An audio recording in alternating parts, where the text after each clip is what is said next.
Dr. Fuad Ali. I'm a gynecologist, infertility and in vitro fertilization specialist. I have been exclusively working on infertility and IVF treatment for the last 20 years. There are a couple of causes of female infertility which are within the ovaries, tubes, and uterus.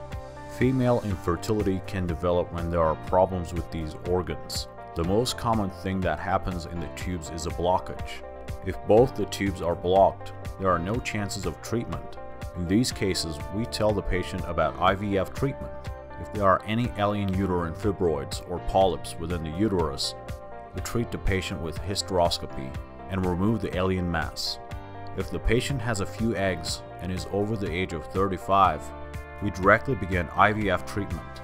If no ovulation is occurring, we begin the ovulation treatment and examination so pregnancy can become possible.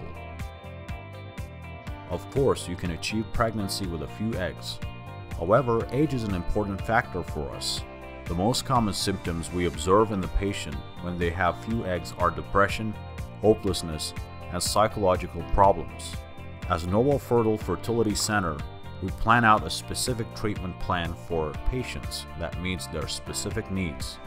We increase our success rate by deciding if we should use PRP, normal hormonal tests, or pooling systems on the specific patients. The polycystic ovarian syndrome is generally a metabolic phenomenon. As a result, it is not ovulating that leads us to infertility treatment. We can't achieve pregnancy when the patient doesn't ovulate on the 15th day of their menstruation. We advise these kinds of patients to lose weight. If we haven't achieved pregnancy in the second or third menstruation cycles in the ovulation examinations, we start the IVF treatment. Our patients shouldn't refrain from this because pregnancy outcomes are high. The chance of achieving pregnancy with IVF is quite high in contrast to normal treatments. The most frequently asked questions to us about IVF treatment are about the medication and if it will harm the patient. It is observed that the medication used in IVF treatment does no harm to the patients and that millions of patients who have used them for years have not experienced any side effects. Thanks to that, we can use them in any kind of dose we see suitable.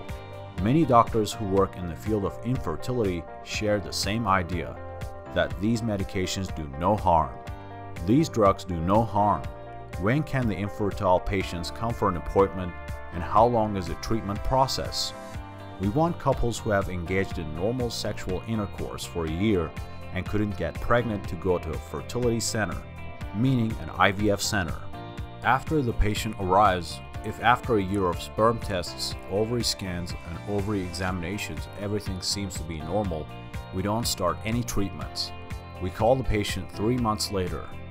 If there are any blockages in the tubes and any irregularities in the sperms, we start the vaccination and IVF treatment process.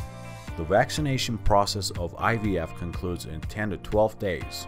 When we begin the IVF treatment on the second day of the menstruation cycle, the treatment concludes in about 12 to 15 days.